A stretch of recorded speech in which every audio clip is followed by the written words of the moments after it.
So this is Deal with the Devil, which is a Essen 22 release from Czech Games Edition. This is a review copy they kindly gave us at Essen. And the game is designed by Matouš Kotry, who is the designer of one other game, Alchemists. And the art is by David Cochard. And this is a competitive game for exactly 4 players. It says here on the box, exactly 4. No more, no less. It says here on the box that it takes 2 hours to play. In my experience, it probably takes about 3. But that's with both occasions I've played this twice, both times with someone who's not played before. And that's going to be an important point that we'll come back to later.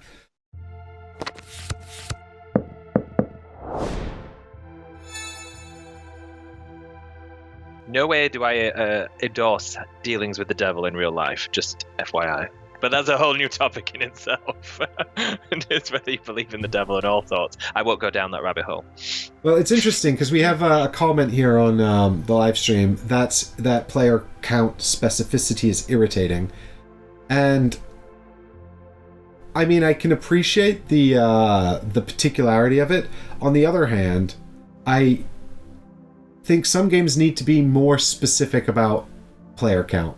Like, there are games where an optimal player count is incredibly important, and some games where it's not so important, right? Where, at a lower or higher player count, they get significantly less good. And I'd much rather a game limit the options of player count, or at least advise and say somewhere on the game, like, this is really a game for 4 players, or this is a game for 2 players. Yeah. And here's the effect of adding additional players, although you can. Yeah. But I think that's a matter of perspective. Like, I have a lot of games in my collection, so if a game says exactly 4, I'm like, great, now I know what the optimum player count for this is. I don't have to try it and then go, actually, this would be better with more or less people. And now I need to try it again. So, but, on the other hand, its complete rigidity could mean it's inaccessible to a lot of groups. The other thing is, this is a thematic game. This is a Euro game. The theme is medieval townships. So we are in charge of these medieval towns, and we're going to be building them up using buildings from this deck of cards here, and by spending resources. And the cards are all different things you might find in a medieval town. So here we have a town square, for example, and all kinds of other things. Here's a bridge. These are just random cards I'm pulling out the deck. Anyway, the thing is, we're going to be basically managing our township in order to build these resources, in order to build these buildings, managing our township and resources to build the buildings to score the points at the end of the game. And if you know anything about Alchemists, you'll remember that it was a app-assisted game, and this one is also an app-assisted game. Each player has a player area here with this screen that hides their actions and their resources, and indeed their persona, because each player will take on the role that is concealed in one of these chests. And the roles are 2 citizens who are noble stand-up people who just want to build the best town that they can possibly build.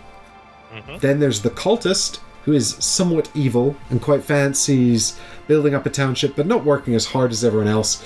So he's going to sell they are going to sell their soul to the devil, potentially for profit, to make things a little easier.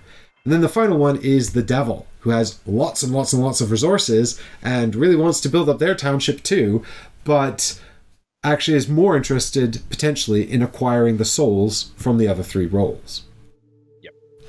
So you've all got your little treasure chest here, which, if you are a citizen, is full of... Oh, this is the devil. So if you're the devil, it's full of vast wealth. Whereas if you're a citizen, it's got nothing in it. Well, this is the cultist, actually. Okay, so the cultist has some wealth and also some souls. And then the citizens have nothing at all. All they've got are souls. So the citizens have to build up their township from absolute scratch, whereas the devil and the cultist have a bit of a head start. And this is the crux of the game, right? While you're managing the systems, which are not insubstantial Euro mechanisms, they're not massively complex, but they're also not simple. Then there's an income track. There's a loan system where you take loans, and then you're going to go up this loan track. And if you have loans, they're going to develop interest, and that's going to go up. So then you have to sell off the resources that you get in the game. And so you can see here we've got the resources that are available on the back of this player aid here. These are basic resources: wheat, stone, and wood, or luxury resources: glass and marble. And you can buy them for these high prices and sell them for these low prices. And so trading the resources back and forth and sort of managing all that different business is the crux of the Euro element of the game, where ultimately you're trying to take actions to build buildings, because the buildings are going to give you more things you can do and also get you endgame points as well. That's sort of like building up your engine. And in addition to that, as you build up the buildings, you'll be completing these major and minor objective tiles, which will give you points and benefits during the game as well. So this is a minor one here, and you can put this onto a round-by-round income track to improve your income every round. And this is a major objective here, and this will get you some kind of major benefit during the game. So it's, again, if you're familiar with games in general, or if you've played some heavier Euro, or some of the heavier Euros, things like, I don't know, I mean, obviously you could be very heavy like a Vitale Lacerda, but even something that's somewhat heavy, like a Daniel Tascini or Simone Luciani game, any of those sort of Italian design school guys, or if you've played, any of the Mind Clash stuff, this is not going to feel particularly complex.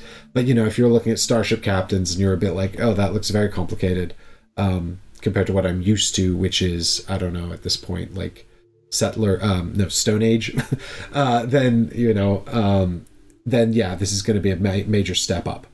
But the really unique mechanism in this game is that the game is 5 rounds, and every round there's going to be these moments of trading goods. So what we've got here is a typical round, although some rounds have an extra witch hunt and or inquisition. But every round is going to begin with a general production phase where you're going to get some income, and that can be improved with your minor objectives. And then you've got down here the cards, which is where we're going to do a card draft. So you're going to acquire those building cards and what you might be building this round. You'll also get an event card. And then during here we've got deals. So this is the sort of the main crux of the game. We'll talk about that in a minute. And then the main unique mechanism of this game. And then over here you've got actions round. So this is where we're all going to secretly plan out actions and then execute them in turn order. And then over here we've got the interest round, where you're going to develop interest on your loans, potentially getting into more debt.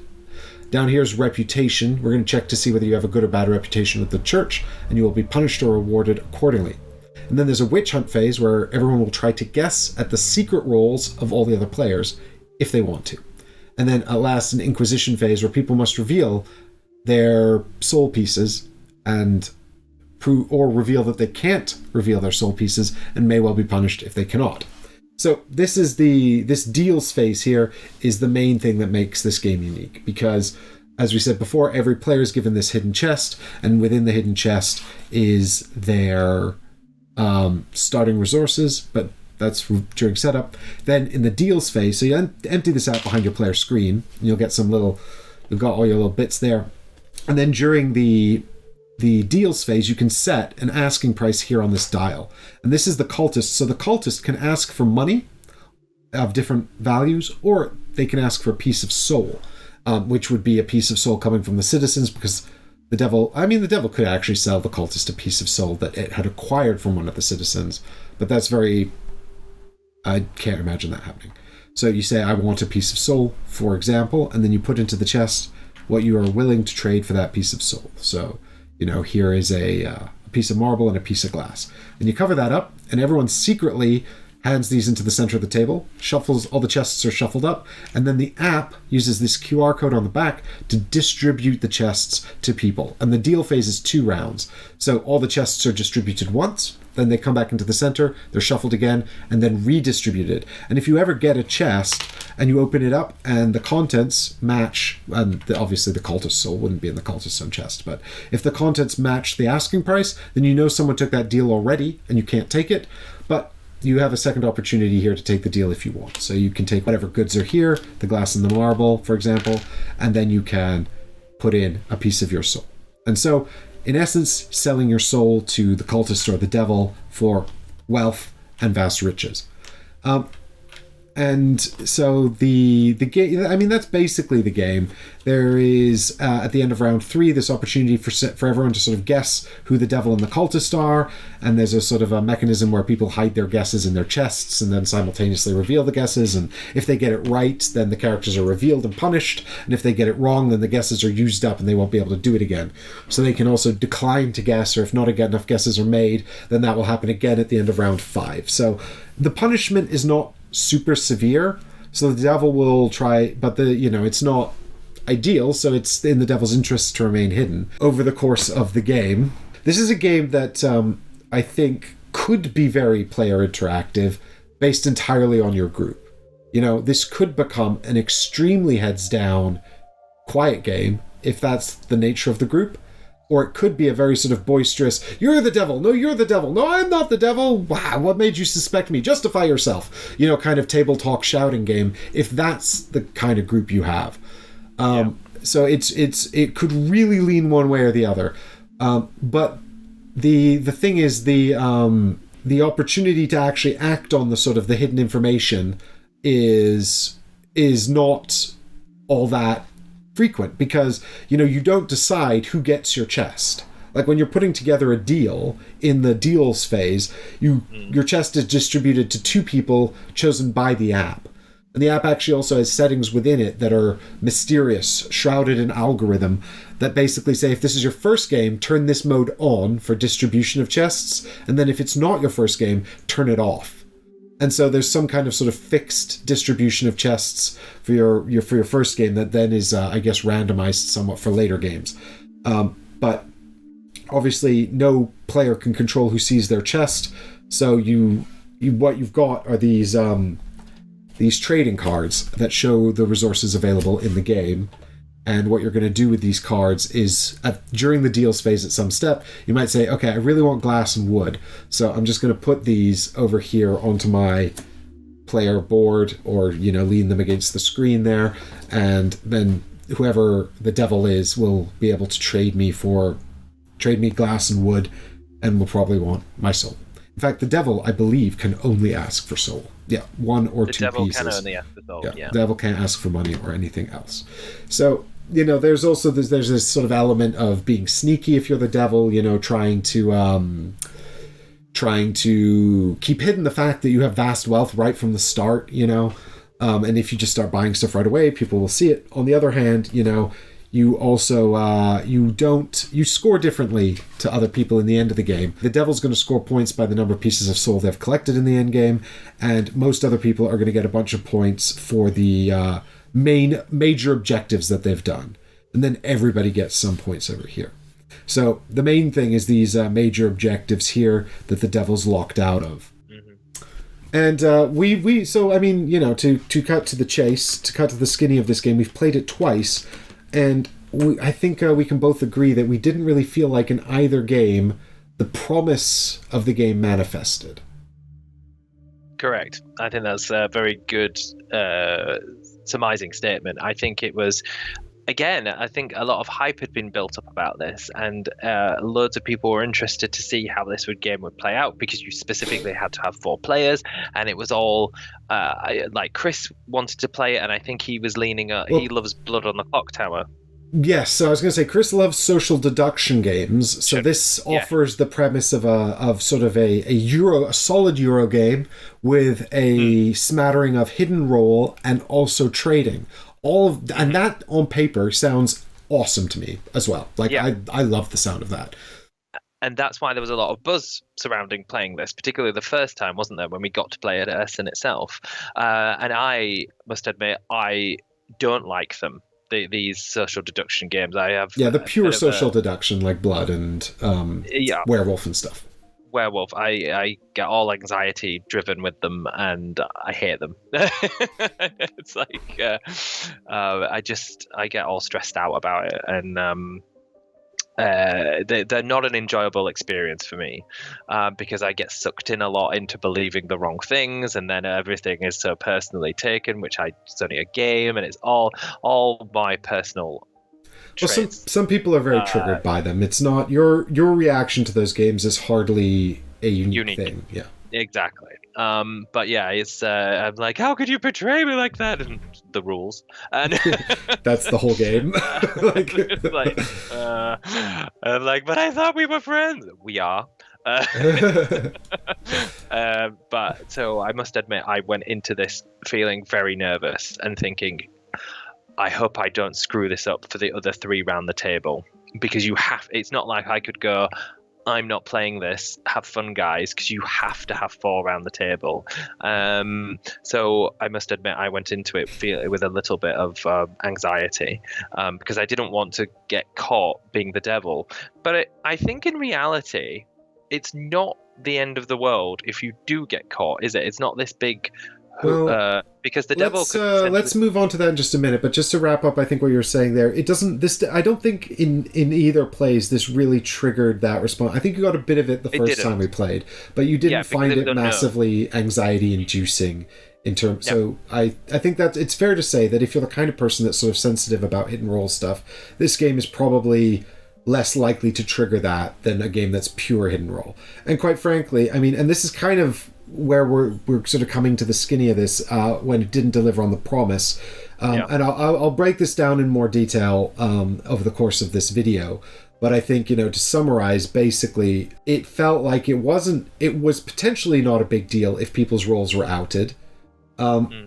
It's actually kind of more of an issue, really, that when your role is outed, because if people suspect you are the devil or the cultist, and they know you've started the game with a resource advantage, and they know who you are, they can scope out your board state and very easily divine your current situation from the buildings you've got and the objectives you've achieved, and then they can augment their deals to just not benefit you. So it's actually less about being caught out by the voting and more about people being... Because what we found in both games, ultimately, is that the citizens didn't sell their souls. No. In fact, in both games we played, the devil has not been able to buy a soul at all. In fact, he got one, didn't he, on the first game? Yeah, I feel like the devil got one piece of soul in the first game. But too late. It was too late to make any real difference. And also the cultist is kind of like really incentivized to sell their soul in the first 3 rounds of the game to the devil for profit. And it also benefits the devil to buy it. So provided the deal happens, which is... That didn't happen in either game. It didn't happen in either game. And I don't know if that's people being unfamiliar with the mechanisms of the game. But the thing is, there are... 2 sort of things. In the rule book, it suggests actually the value of a piece of soul. And I can't remember exactly what it was. I think it was something like a luxury resource and a basic resource. So something like 8 value or 9 value, which is absolutely wrong. And when I spoke to CGE at the expo, they said it's probably more like 15 value. So 2 luxury resources or 2 basics and a luxury. No, sorry, 3 luxury resources. 3 luxury, so somewhere in that ballpark, right? But the cultist soul is worth slightly less because it actually benefits both the cultist and the devil to receive that earlier on. To make that trade early on. And so, of course, the app has to make sure that at some point in the first 3 rounds, the cultist sees the devil's chest, and the cultist has the opportunity to make this trade. But the other thing is as well, in addition to these sort of caveats about how much a piece of soul is worth, because it's, of course, its value is sort of unknown until it's set by the players in the game, is these trade cards I showed you. So the cards that allow you to say, this is what I want. You know, so these are here so that the devil's not just like throwing out a chest full of random stuff and hoping that someone's like, oh yes, I would sell my soul for whatever is in this chest, because the game is quite tight. Like as a Euro game, the resources are tight and you need very specific things to build the buildings that you want to build. And typically you're building up an engine and comboing the buildings, and also the buildings that you're building will also trigger off these objectives, which are based on, like, for example, this one here is the objective you get for having 3 of these buildings, right? So you need to build specific kinds of buildings, and you'll want to combo them, and all that kind of jazz. So, you know, using these is probably important. In our first game, we didn't use them. In the second game, we tried to use them, but the problem with the second game was that Michael and I had played once already. We were playing with another player who played once already, who wound up being the devil, and a fourth player who was the cultist who'd never played before. And Devil got himself caught out really early on. In the third round of voting, Michael and I pegged them both. I mean, we'd already pegged them. But Michael and I were the citizens, right? Which was probably not the best distribution for roles, given that even though Devil had played before, he was probably less... I just felt like we probably had a better idea of what was going on. We'd probably spent more time talking about it and thinking about it, because we played at Essen, and Devil had only played like a day ago, right? Yeah. So we probably had more time to cogitate on the game and think about it. And I think that so even though we caught them out really early on, Devil tanked that game, but Cultist still did quite well, if I remember correctly, Michael. Yes, correct. Yeah. And so getting caught out, Cultist at least getting caught out in round 3 didn't really impact their success in the game, right? But they also let slip something really... I can't remember exactly what they said. But we pegged the cultist precisely because they said something just very subtle that immediately indicated, like, it was some question about the rules of the game, right? And it just immediately outed them as the cultist. And this happened when we were setting up at Essen a few times as well. Someone said something just really minor and immediately outed what role they had just by dint of asking a simple question about the rules, you know? Correct. And so that's kind of... problematic. Yeah. Where particularly if you're playing with first timers. Yes, and this is kind of where I'm coming at with this. So I've only played it twice, but I feel like it wants exactly 4 players. The experience will be better if the experienced players at the table end up being cultist and devil, but there's no way to rig that at all. You just have no control of that. Nope. Everybody needs to be really, really up on the rules, because you can't really ask rules questions because it's too easy to out your role if you do, particularly around the trading and the chests. Oh, I think Cultist was asking a question about what can go in here. I can't remember. It was something like that. Just a very, very minor comment. But, you know, if you're on the ball, you would immediately pick that up. And so then there's also this issue about the worth of a soul. You know, and in a trading game, right, like, you know,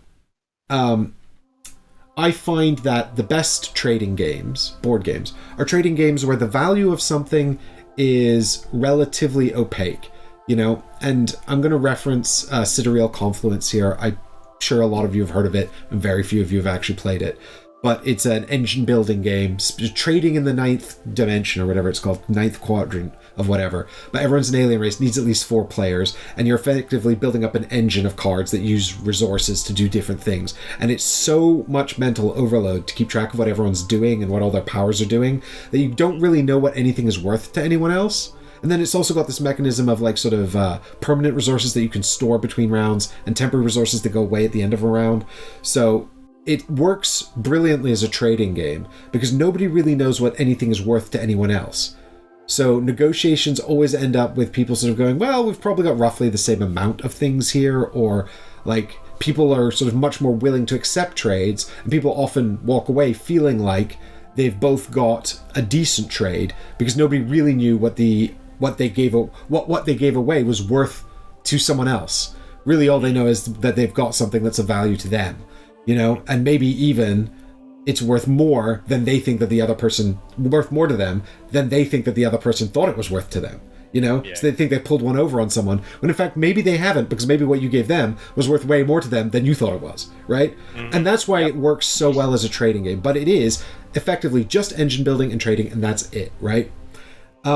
This is not that kind of trading game at all, because the value of everything is extremely calculable with one exception: the souls, right?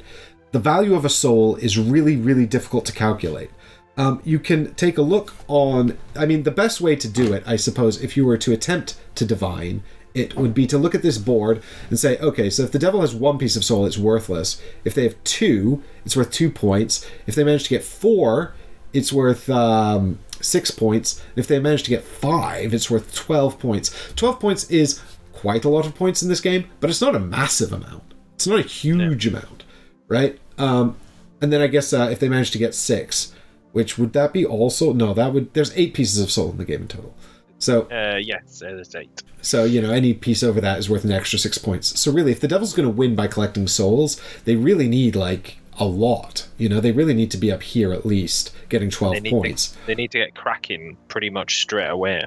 Which means they need you all to sell your souls, but that means that they have to have a way to get those souls, because the starting resources is maybe good enough for 1 or 2 pieces, maybe. And then you have to make sure you've substantially built up an engine as the devil to get enough resources to continue to trade for souls. But you also need to be able to give people what they want, at the right moments.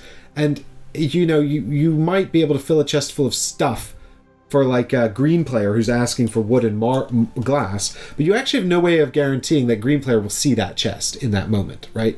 Because the devil gives out their chest, and then it goes to 2 players out of the 4. And the player excluded might be the one that's set up for. So really, as the devil, you're probably looking for 2 people that want the same stuff and fill your chest full of that, or similar stuff, just to make sure that you get the deal, or just fill it full of money. But again, you still need ways to get these things, which after your initial windfall is only going to be through building buildings. And so what we found in both games with these players who in the first game where none of us are experienced, and in the second game where we're still limited experience, at best 1 play under our belts, is that nobody can really divine the value of a soul, but they do know that souls keep you exempt from the Inquisition, which is bad, and they also know that they don't really understand how much it's worth to the devil, so they just don't sell their soul. And the cultist is the only one that really wants to sell their soul at any stage during this process. But by the end of the game, if the devil doesn't get it before round 3, it's worth a lot less to them. And if they don't have another piece of soul by then, they might well have given up on collecting souls by that point and just be focusing on engine building, because they have a lot of catching up to do, because everyone else has got these objectives, and the devil has no souls at this point. So now they're thinking, well, 2 souls, which might be really expensive, is only 2 points. I'll just use those resources to build buildings and get way more points that way. So I think this game wants a group that have all played it at least a couple of times, and those 2 games have been learning games, so they can get the mechanisms all under their belt, and then maybe they can start to use these sort of different mechanisms to their advantage. But which seems a lot of effort. It's a big ask. More people. It's a big ask of people to commit to sort of really learning this game, to then just deliver on the central promise of the game. And the thing is as well, in both games we played, the citizens who didn't sell their souls won. Yep. So there's... Where's the incentive to sell the soul? Yeah, like if the citizens don't need to sell their souls to win, then... And I mean, to be fair, in our first game, I was the devil, and I thought I played it really well, and I came second, and I had a pretty good score. I wasn't far off your score.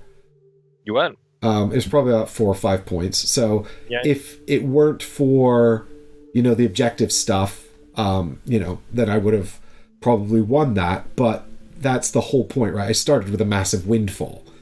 The thing is, though, I kept it hidden for like 2 rounds, just putting it in a chest and trying to buy stuff rather than sort of building buildings. And I did a decent job of concealing that I was the devil. However, by round 3, I hadn't been able to buy a single piece of soul. And at that point, I was like, right, now I need to start investing in my engine. Because even if there's only 2 more deals. So even if I get 2 pieces of soul, they're basically worthless to me. Like, I need to get 6 pieces of soul. I need to buy a piece of soul every round or 2 pieces of soul at once.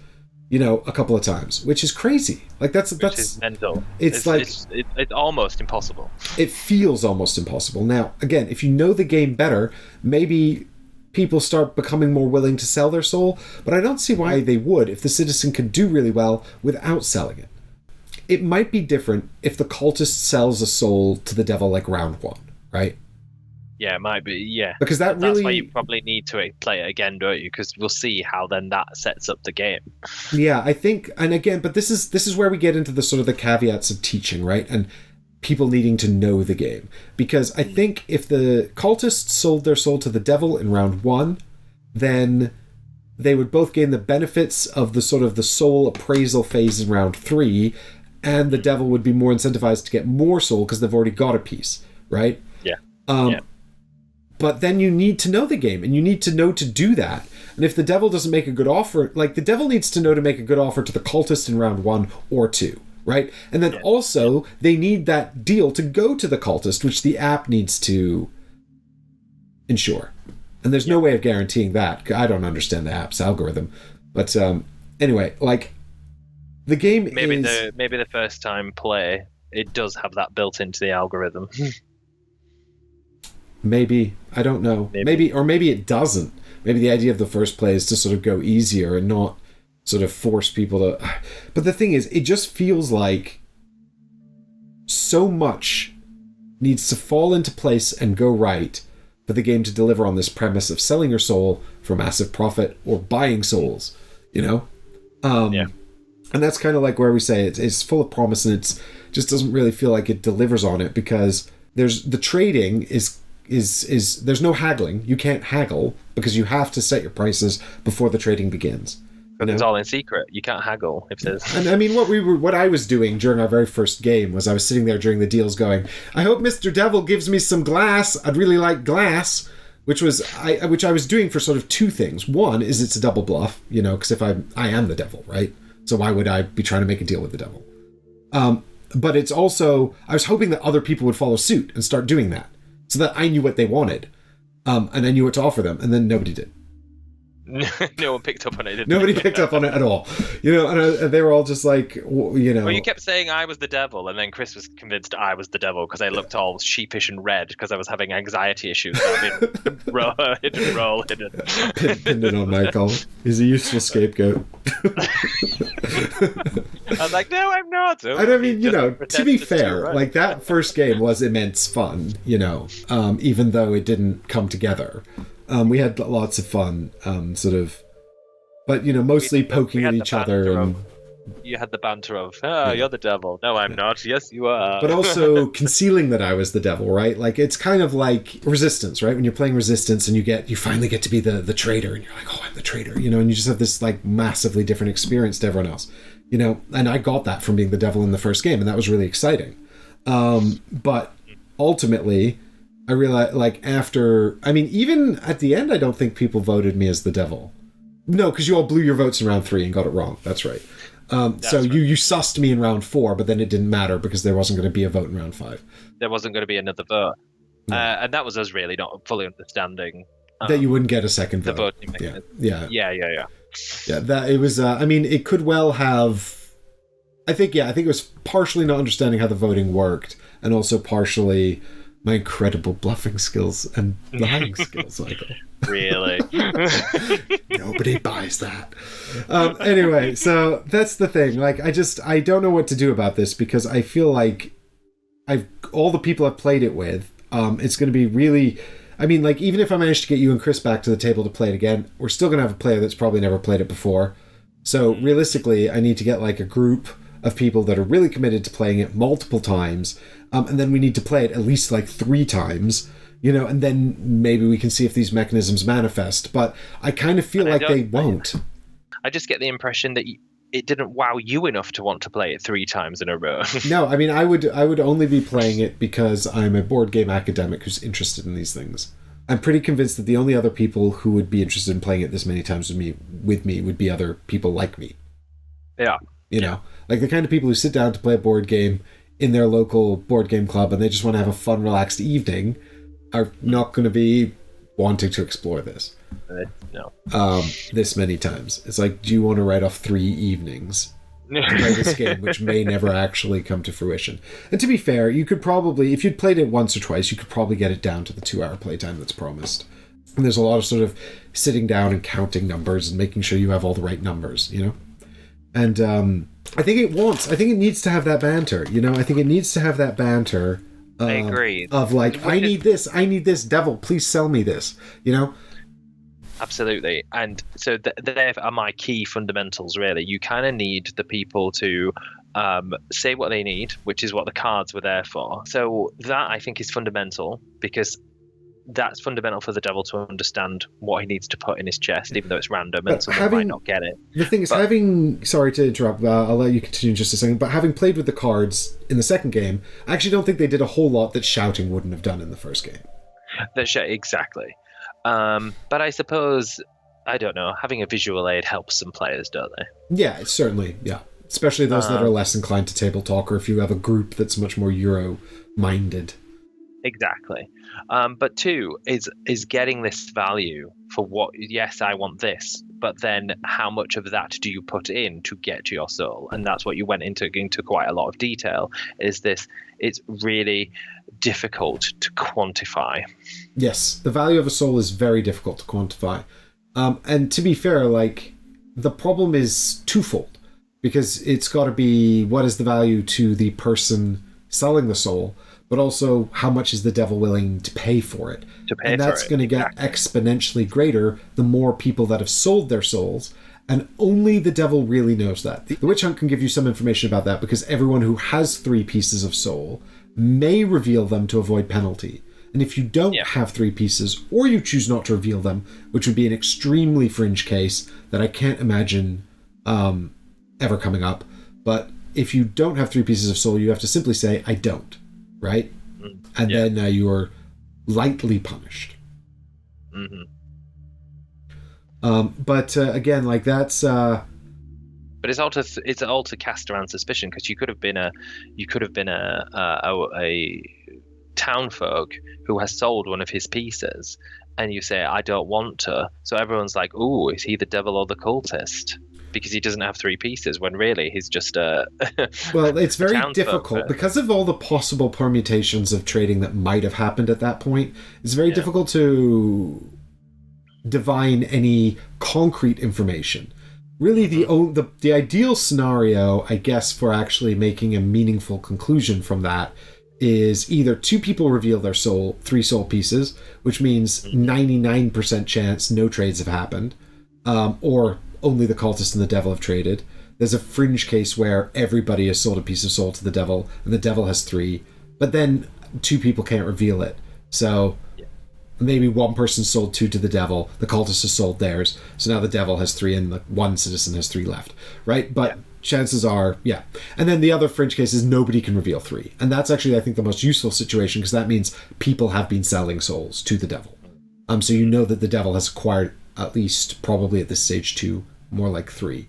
But because the cultist, if people know the game well enough at this point and they're selling souls, then the cultist probably... But the thing is, I don't think the devil could have made enough money to buy 3 pieces of soul by round 3. Maybe, because they start with a big windfall, and also the cultist could sell it cheap.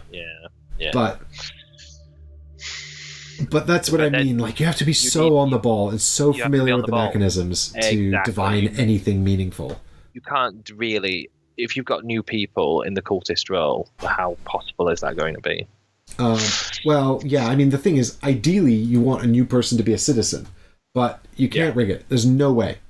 There's no way to rig it. No. The game won't function if you rig it. So. So again, like, really interesting conceit.